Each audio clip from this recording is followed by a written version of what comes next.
once an attacker is in your network, in your code, in a backup file, in somewhere, then one of the first things they're going to do is enumerate through all your data to try and find more secrets.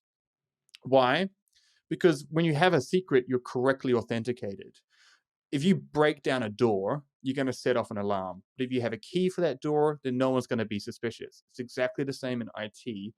You're working within the expected parameters. So therefore, no one really knows that you're in there. So you can squat. You can kind of do your reconnaissance.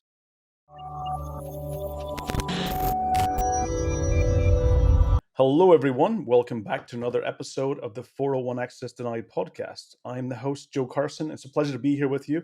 And it's so exciting. I really enjoy having the amazing guests on the show. Really makes a difference. And I'm again joined by another amazing guest, somebody I've met quite a number of years ago already. So welcome to the show today. Welcome, Mackenzie. Tell us a little bit about yourself, what you do, and even some things that, maybe people don't even know about you. All right. Yeah, great to be here. Thanks for inviting me, Joe. So Mackenzie is my name. I'm the security and developer advocate at GitGuardian, which is a security vendor. Before that, I was the co-founder and CTO of a company in Australia called Compago, which still exists today. Something that most people don't know about me, I grew up in the circus. So I have the extreme hippie parents. We were always traveling around. And I decided to rebel and get into IT and tech, wear suits and another circus. You joined a different type of circus. We joined the technology circus because sometimes that's what it feels like. That's for sure. So, but it's great to have you on the episode today. I'm really excited about today's conversation because it's something I think we've in previous episodes we've had a few people touch on it. We've had Dustin Haywood, also known as Evil Mog, and we had Carlos Pull-Up, and we touched on a little bit, which is all about secrets. And one of the big themes, today's episode is all about, were our attackers looking for secrets, and what are secrets, and how are they discovering them, and how can they abuse them? And ultimately, of course, secrets can be a form of many things. It can be passwords, it can be tokens, it can be keys, it can be, simply just hard-coded passwords and passphrase. So secrets is basically that, top terminology for everything, even pins, etc. So one of the things is, this is something that you specialize and look into and, spend a lot of time on. Where are the attackers looking for and discovering secrets today? What's the places that they're finding them? Yeah, well, just about everywhere. When you look at, a good place to start is the OWASP top 10. When you look at the OWASP top 10, what number one is broken access control, and within that it's leaked credentials or unprotected credentials, which is basically talking about secrets. So where we find them, it really depends, and it depends on what the attacker is trying to do, because secrets are very unique. They can be used in so many different parts of an attack. So they can be your initial access. So if we talk about initial access, how do attackers find secrets initially and kind of break into an organization? Well, there's a lot of places. At GitGuardian, we recently just released our State of Secret Sprawl report. Now, in this, we scan public GitHub repositories, and we scanned every single commit that's made throughout the year. So in 2022, we scanned over 1 billion commits. Whoa. Of those billion commits, we found 10 million secrets. Now, bearing in mind, this is just in public repositories. And these are things like cloud provider keys, their database access, their API keys, and we can actually verify a lot of these. So we check with the provider, hey, is this a valid key? So we can be pretty sure that number, 10 million, this isn't just kind of random strings that look like secrets. These are pretty accurate. So going back to that initial access point, let's look at public GitHubs as initial access. Last year, a company called Toyota, you may have heard of it. They have an application called T-Connect, and they had a consultant working on this application. 5 years ago, they accidentally open sourced their source code for this. They had it accidentally in a repository. There was a secret inside that gave access to the entire databases of all T-Connect users. So this is an example of how an attacker found a key in a public space, used it to move into a system. Hmm. Another example, we also scan for secrets in places like Docker Hub in Hmm. Docker images. About 5% of Docker images contain an extractable plain text secret. A few years ago, you may remember there was a big breach with Code Cove, a Hmm. supply chain attack. How that all started, and all these companies were breached as a result of that, including massive ones, Rapid7, Twilio. How all that started? A leaked credential in a public Docker image on Code Coves. So, And what so you're I mean, also like, you're also finding a lot of even developers who are trying to make sure that they have ease of access. And even the last 2 years or 3 years, mhm, people working remotely. So what they've done is they've cloned repositories which were originally private and copied some of those or forked it into their own repositories and absolutely. which are now public.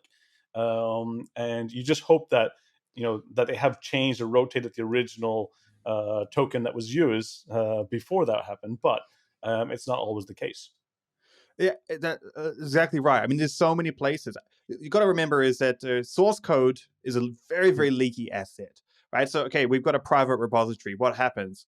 All right, immediately that source code hits that private repository. It's then cloned onto all the developers that are using it. This Hmm. could be everyone in the company. It's backed up. It's probably in a wiki. It's shared on messaging systems, code snippets. So code you can never trust it's in one spot. So, if you're going to have secrets in there, it's a very unreliable place, and they definitely can end up public. And a You know, lot of developers are now using things like ChatGPT to analyze yeah, code, and of yeah, yeah, course yeah, that ultimately becomes eventually public because you can now query, and if it's actually getting embedded into its machine learning and into its actually data source, all of a sudden now you can start asking questions about code that it's been actually analyzing.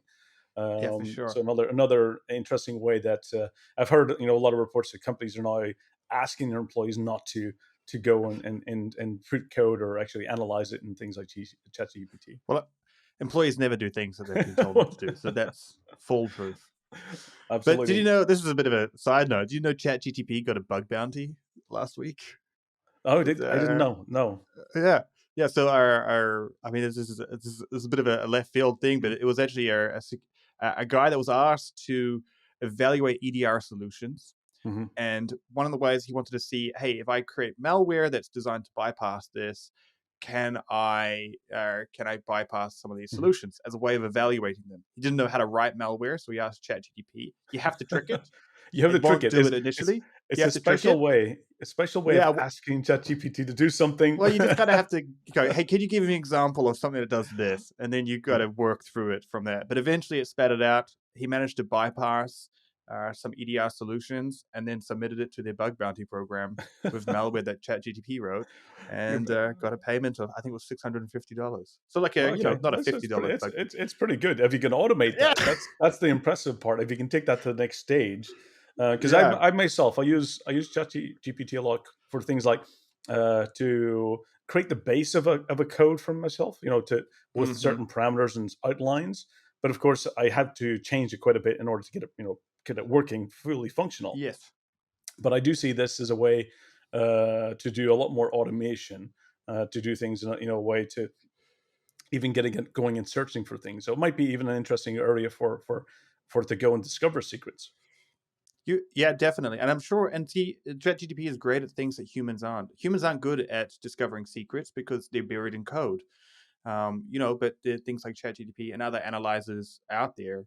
Well, what we think at GitGuardian is that the problem of detecting secrets Hmm. will be solved from the engine point of view. So, GitGuardian has what we consider the best secrets detection engine that's available on the market. We have put lots of resources into this.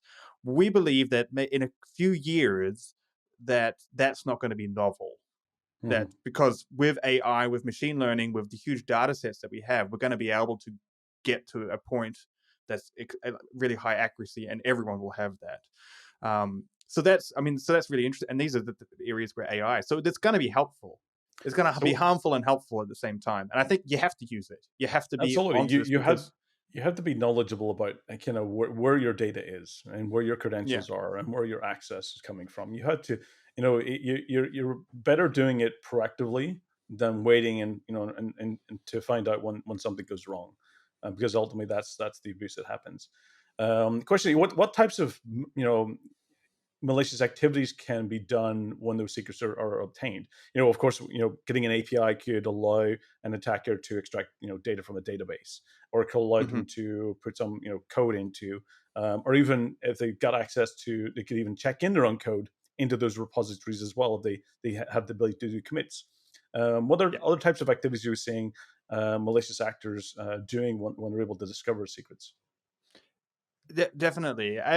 There's a couple of ways to kind of go in here. An interesting experiment that I've done quite recently is leaking a honey token into GitHub, which is a token that will kind of give me information about people trying to that have been exploiting it. So we can basically watch what hackers do.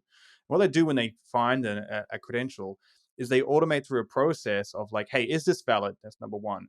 And then they kind of go through. So if it's like an Amazon key, it's like, does this have access to S3 buckets? Does this have access to that? Can I create a user? Hmm. So regardless of the type of secret, when an attacker finds something, they're going to be doing a couple of things initially. So they're going to do reconnaissance of what does this give me access to, and then they're going to move to how can I persist my access. Hmm. So can if this secret gives me access to, let's say, a code repository, can I find more secrets in that code repository? Can I create a new user for myself? Can I do all these different things, because they kind of at the moment I'm relying on this key that Hmm. grants me access into something.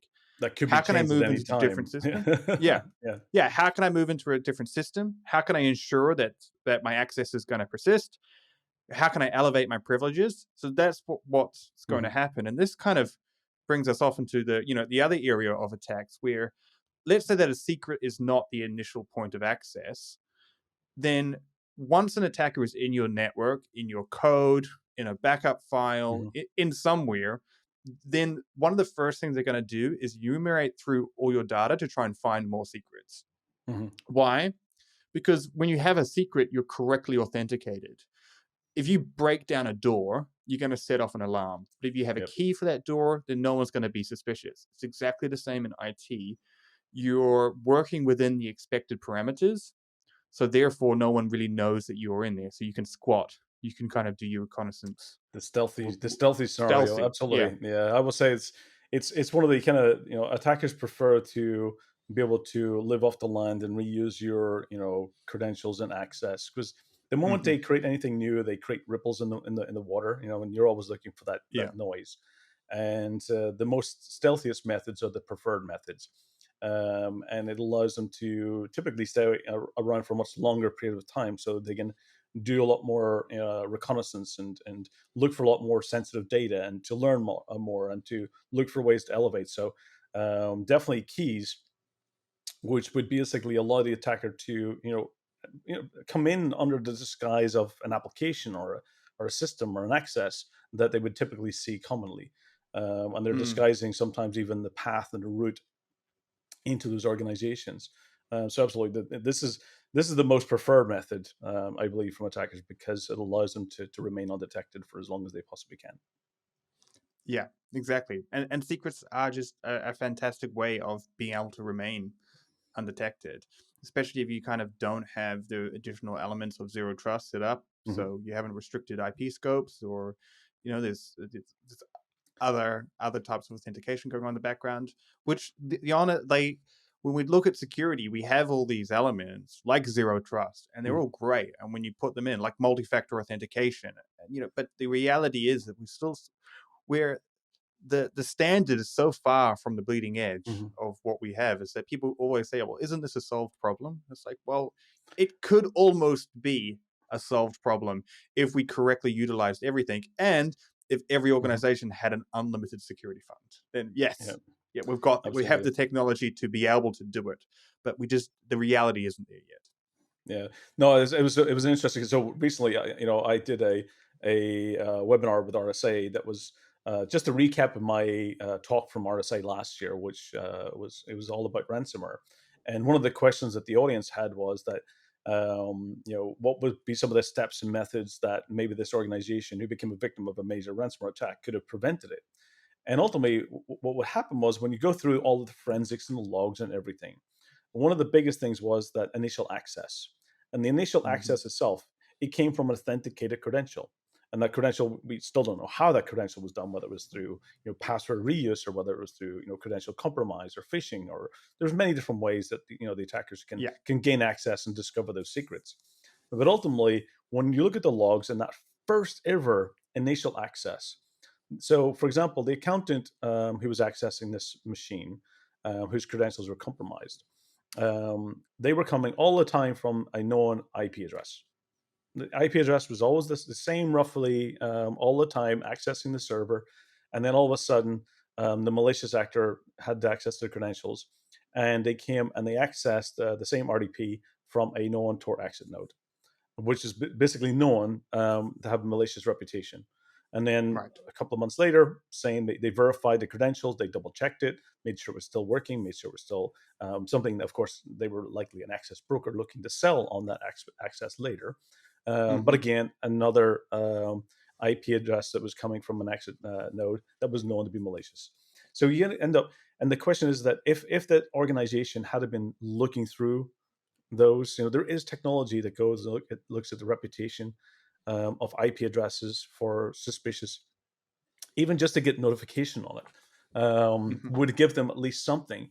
But as your point is that all these technologies are out there. um, you know, why we haven't adopted many of them? Why is organizations still continually falling to these sometimes simple types of attacks? And what things can they do to prevent them? What some of the better practices? That doesn't mean they have to have every single technology under the sun, because I don't think when security budget is more than what the revenue profit of the organization makes, Yeah. that's Yeah. not what it's not going to happen. No, I mean, it's exactly right, and I mean, there's so many. It's such a difficult equation because on one side you're like, hey, there's all these tools that could prevent it, and the other side is like, yes, but we're inundated by security notifications as it is. We don't Mhm, have the team to be able to investigate it. But if we look at secrets, it's like, what are the most common ways mhm, that these secrets actually leak out? The number one where it happens is through source code. And we're generally talking about machine to machine mhm. secrets rather than human secrets, Yes, because if we're talking about human secrets, then then the answer is phishing campaigns. correct. Yeah. But when we're talking about technology, it's source code. It's the leakiest asset, and we have private source code. And like, I've talked a lot today about public spaces, but Mhm, private source code is much scarier than public. The reason being is that we're comforted behind this very flimsy layer of authentication when it comes to source code. Now, mhm, the problem isn't really authentication here, because source code isn't designed to be sensitive. mhm, And there's a case that it really shouldn't matter too much if your source code is open sourced. But we have behind this layer of authentication, but so many people need to access it. So many people have access to it. It's really hard to lock it down, and I wouldn't really mhm. recommend it. So one thing we need to do is we need to make sure that source code doesn't have secrets in it. So Yes, hard coded, eh, yeah, or yeah, static. Anything that's persistent yeah. should that's definitely one of the main areas, is to get rid of that. Absolutely. And it's super easy for it to happen because people go, "Oh no, we have code reviews. We Mhm, check everything. No, a secret wouldn't end up." But it's much it's much more common than that, because mhm, imagine a scenario: you have a developer working on a development branch, and he's just trying to quickly get some database connected, something to work. Hard codes it mhm, like, yeah, we're going to remove it later. Hard codes it gets it working. Yeah, they've removed it. 30 commits later, that feature, that segment is now ready to merge into the main branch. Code review happens. You're not going to review every draft someone and every mistake someone made along the way. No, you're just going to review the latest version. It gets pulled in. No one sees a secret.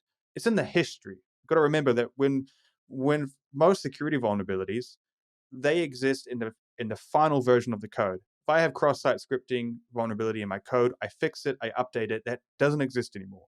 Secrets persist for the lifetime of that secret is valid. If it's in the history and it's valid, it's a risk.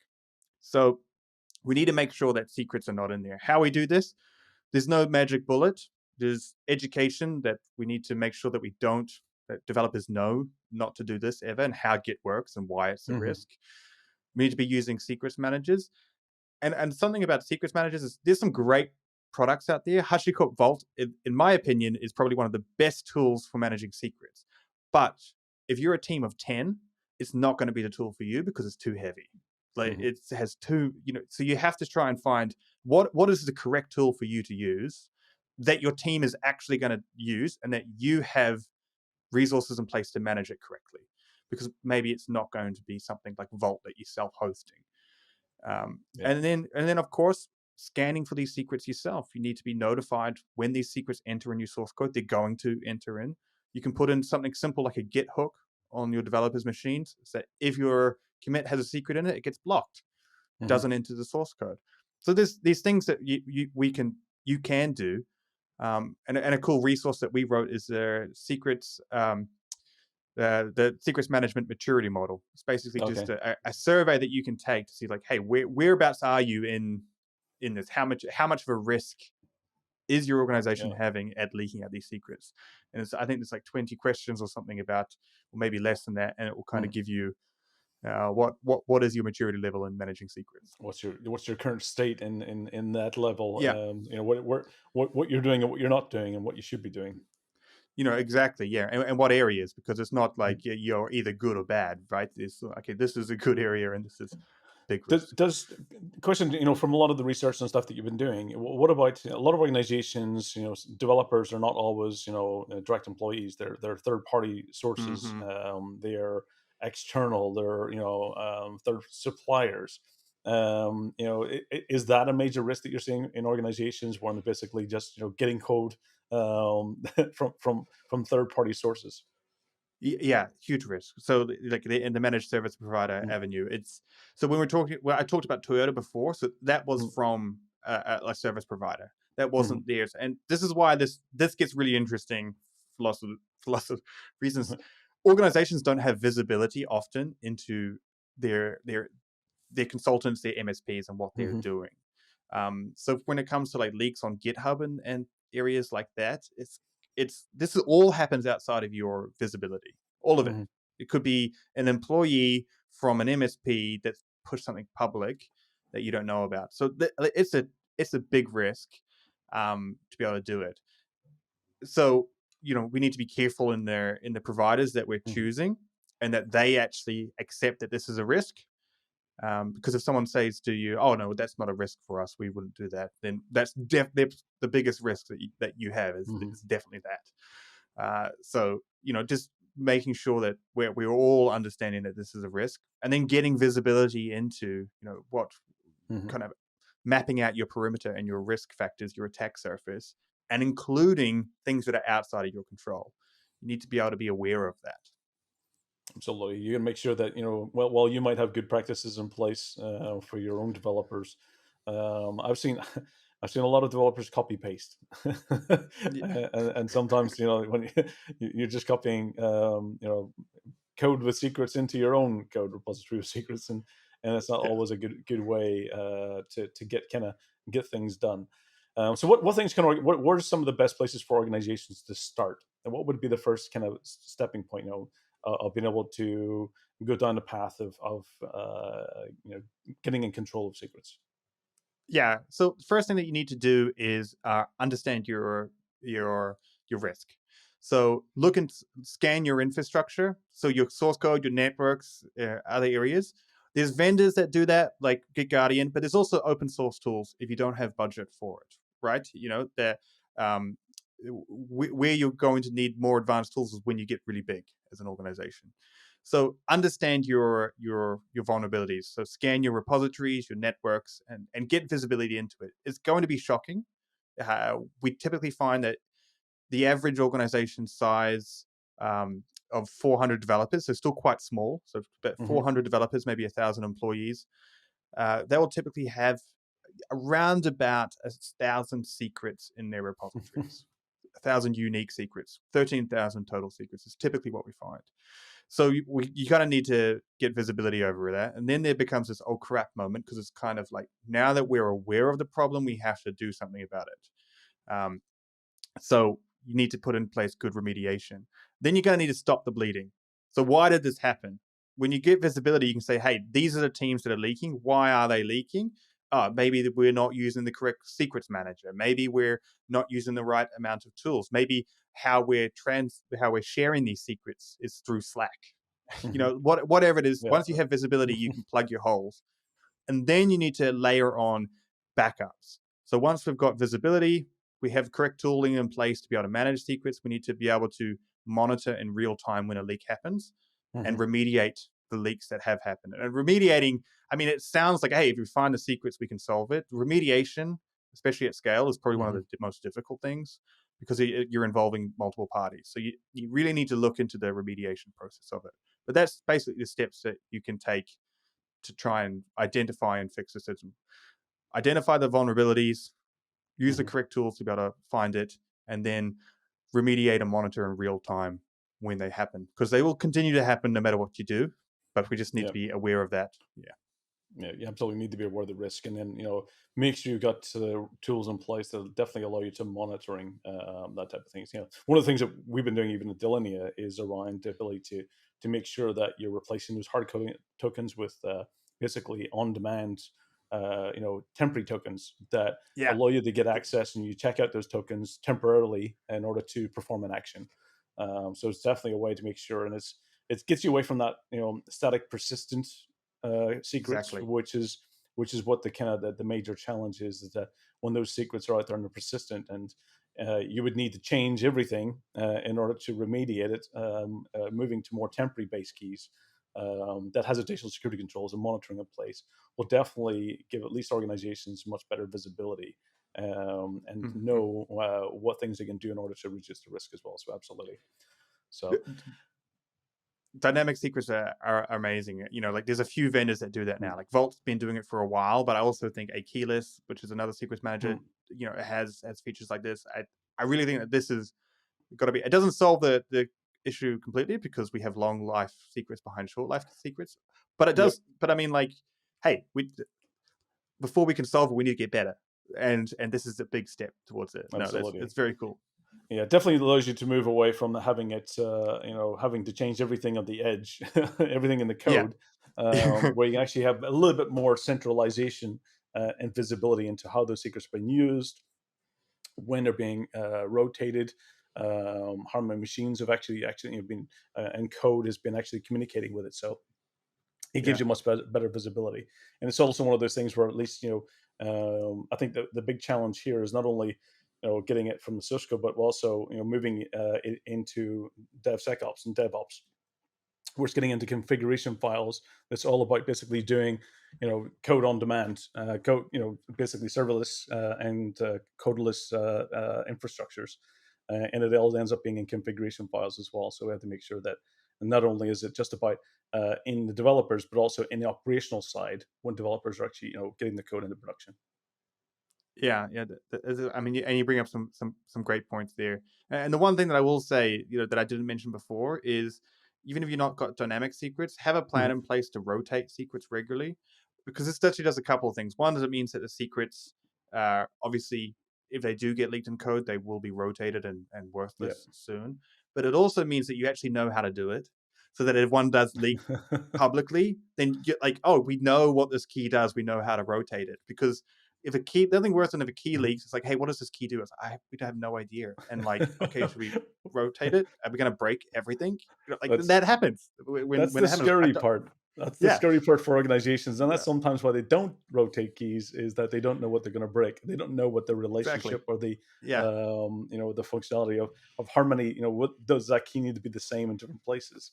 So that's one of the things actually in Delinea as well. What we've done as well as dependency mapping of services, which use keys to communicate with different resources, and then making sure that you have the ability to rotate them all in the right time in the right places. Because I came from, my background many years ago was in backup and recovery and backup solutions.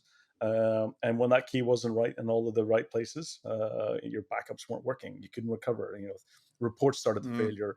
And people were afraid to rotate those credentials. But once you have visibility into the dependency of those, you can do it much more, let's say, calmly and safely without worrying that you're going to break the application very quickly. yeah, definitely, definitely.